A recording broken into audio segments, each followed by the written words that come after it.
입니다. 사도행전 22장 12절로부터 16절까지의 말씀 215쪽, 275쪽에 있습니다.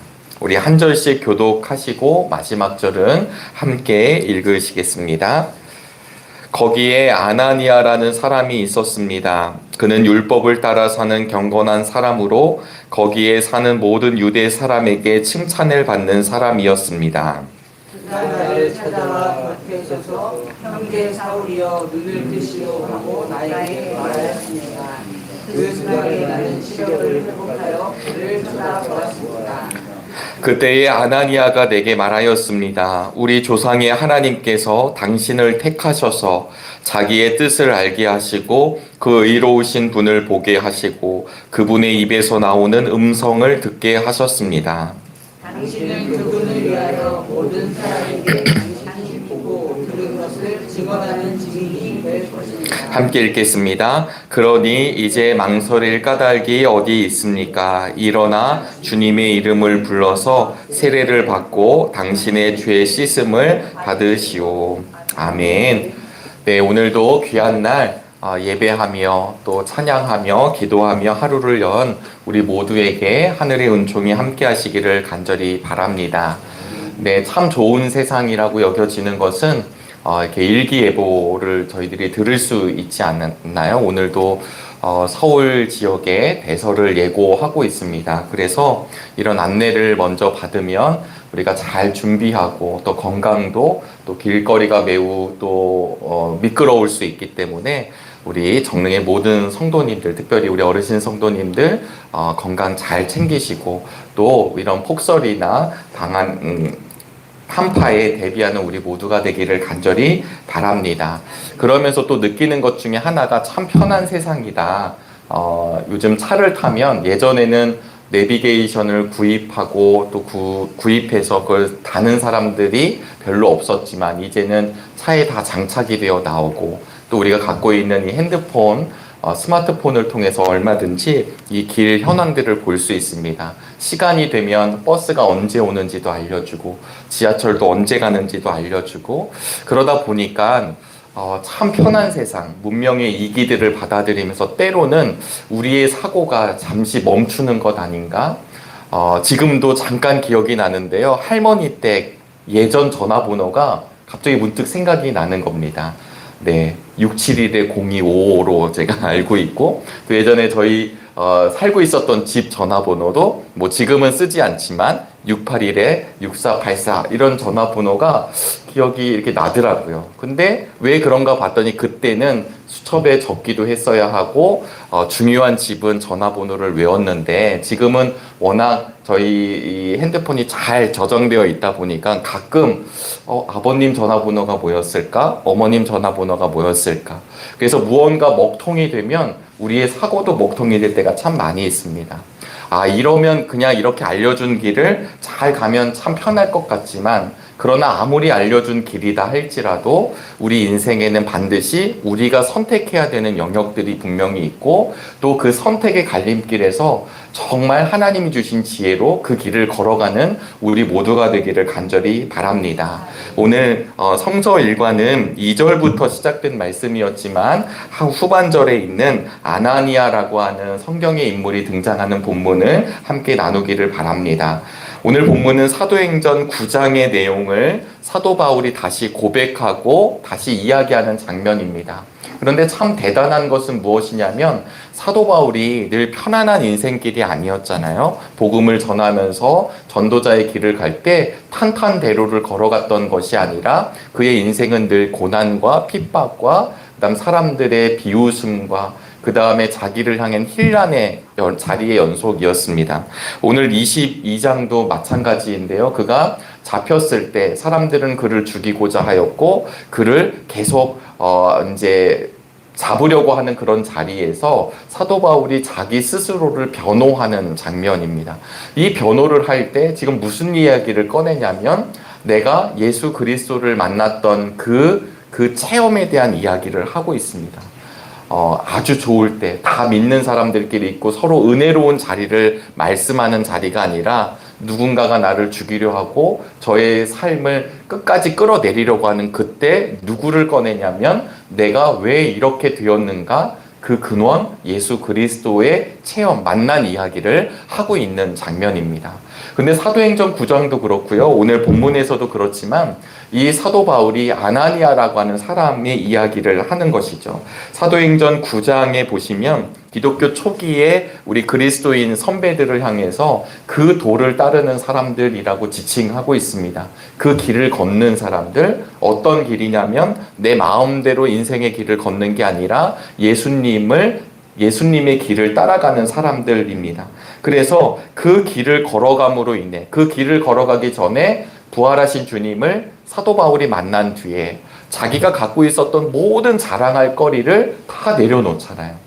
세상적으로는 얼마나 위대한 일들이 많이 있습니까? 사실은 불과 얼마 전만 하더라도 사도 바울은 가말리엘이라고 하는 위대한 선생님의 제자이기도 하고, 바리새인 중에 바리새인이었고, 로마의 시민권을 가지고 있었고, 그냥 자신이 갖고 있었던 그 영역 안에서 정말 놀라운 길을 걸어가고 있었던 사람이었습니다. 그런데 그가 다마스커스에서 부활하신 주님을 만나게 되죠. 그런 부활하신 주님이 바울에게 뭐라고 이야기했습니까? 사울아, 사울아, 내가 왜 나를 핍박하느냐? 그러면서 이 바울의 눈이 이제 멈추게 됩니다. 어떤 분들은 이것이 육신의 눈이 먼 것도 있지만 그의 삶의 모든 것을 내려놓는 그런 시간이었다라고도 기록하고 고백하고 있습니다.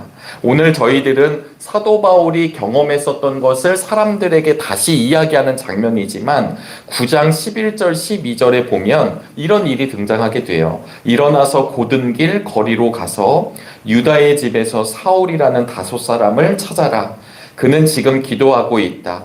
그는 환상 가운데에서 아나니아라는 사람이 들어와서 자기에게 손을 얹어 시력을 회복시켜 주는 것을 보았다. 여러분, 사울은 눈이 보이지 않게 되고 지금 직가라는 곳에 있습니다. 그런데 우리 주님께서 아나니아에게 또 말씀하셔서 아나니아에게 그 사울에게 가라라고 말씀하시는 장면입니다. 아마 이 본문을 마주할 때마다 우리는 잘 아실 겁니다.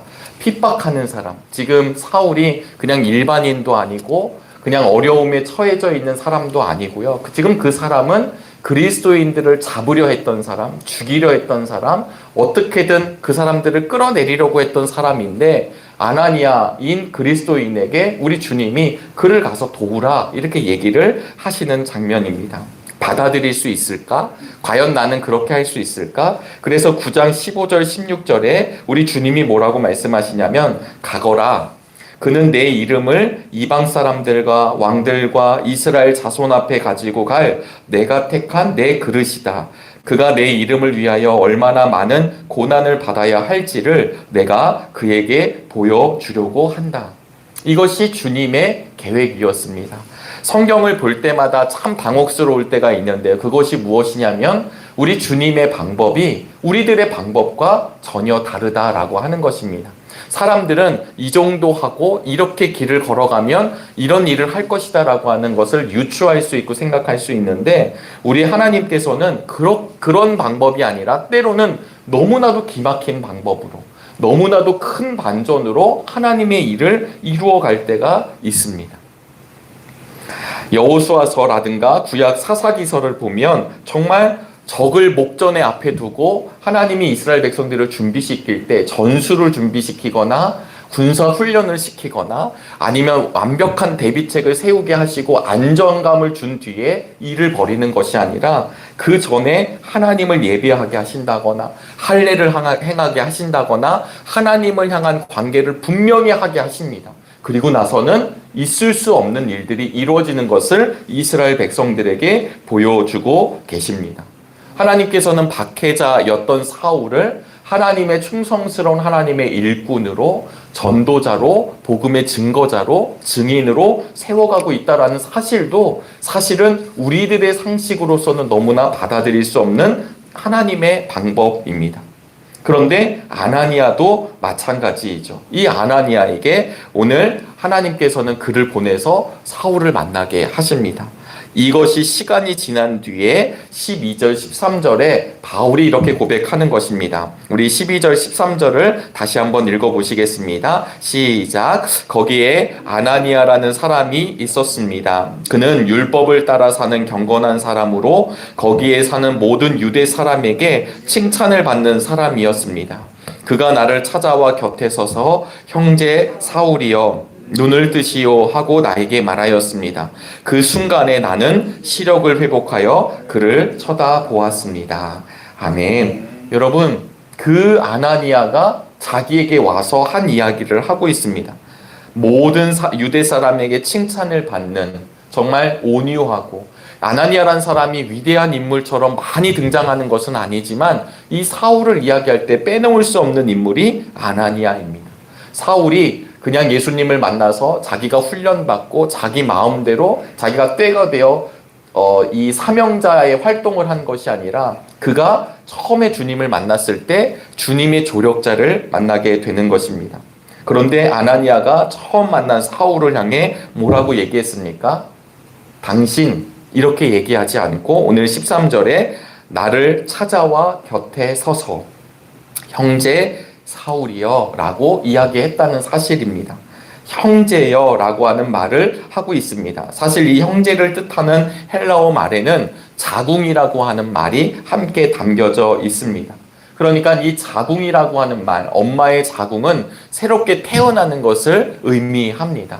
그러니까 지금 이 아나니아는 사울을 향해 저 사람이 혹시 나를 해하지 않을까? 저 사람을 도와주면 나중에 나에게 다시 이렇게 확실한 예수님의 사람이 아니어서 나를 해하거나 나를 잡아가지 않을까 하는 두려움이 아니라 주님의 음성에 순종하여 그를 형제로 받아들이고 있다는 말씀입니다. 예전에 오후 예배 때 한번 말씀을 전한 적이 있는데요. 이때 그가 눈을 떴다라는 말은 아나 블레포라는 말입니다. 아나 다시 블레포 본다라는 말입니다.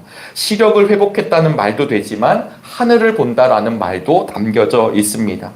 비늘 같은 것이 눈에서 떨어져 나가게 되자 사울은 다시금 하늘을 바라보게 되었습니다. 정말 주님의 뜻이 무엇인지를 바라보게 되었고 그는 평생을 그렇게 살았습니다. 근데 오늘 주목하고 싶었던 것은 바로 그 사울을 따뜻하게 안아준 그 아나니아라고 하는 사람입니다. 아나니아라고 하는 이름은 주님은 은혜로우십니다 라고 하는 뜻을 가지고 있습니다.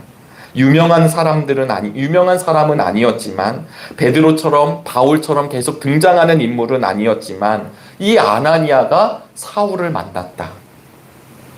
올해 우리 정릉교회의 우리 믿음의 실천 목표가 천하보다 귀한 한 영혼을 모시는 일입니다.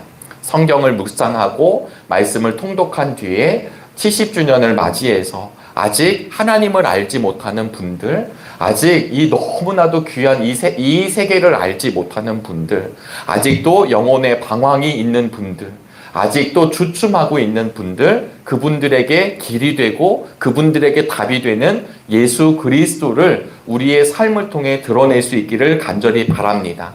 왜냐하면 하나님은 하나님의 사람들을 늘 포기하지 않기 때문입니다. 그래서 그런 사람들에게 마치 사울에게 아나니아, 주님은 은혜로우십니다 라는 뜻을 갖고 있는 아나니아를 하나님이 보내주셨던 것처럼 우리들도 누군가에게 아나니아가 될 수 있다는 사실을 기억할 수 있기를 간절히 바랍니다. 저도 긴 인생은 아니지만 그 인생을 살아갈 때 저의 삶의 접점에서 귀한 안내를 해주셨던 분들이 있습니다. 목사님들이 계시고 선생님들이 계시고 귀한 친구들이 있었습니다. 조금 힘들고 어려울 때 손을 내밀어 주었던 사람들이 있습니다. 아주 가깝게는 우리 부모님들이 계시고 제 동생이 있었고 제 주변에 친한 친구들이 있었고 기도해 주는 중보자들이 있었다는 사실을 기억할 수 있었습니다. 그러나 제가 받는 것으로 끝나지 않고 하나님은 또다시 저를 통해 누군가에게 하나님의 역사를 알려준다는 사실이 저에게 은총이 되었고 은혜가 되었습니다. 사랑하는 우리 정릉의 성도 여러분, 우리 역시 누군가에게 아나니아가 될 수 있다는 사실을 기억하시기를 간절히 바랍니다. 가라라고 하는 주님의 명령에 그가 핍박자였음에도 불구하고 믿음으로 순종하여 갔던 아나니아의 그 믿음은 참으로 위대한 것입니다. 우리에게도 동일하게 말씀하실 때 아멘으로 순종하시고 누군가에게 다가가는 우리 모두가 되기를 바랍니다. 그 만난 누군가가 하나님 나라의 위대한 전도자로, 하나님 나라의 위대한 사역자로, 하나님 나라의 귀한 일꾼으로 쓰임받는다는 사실을 기억하며 나의 판단이 아닌 주님께 모든 걸 맡기고 나아가는 우리 모두가 되시기를 주님의 이름으로 소망합니다. 기도하시겠습니다. 하나님 참으로 감사합니다.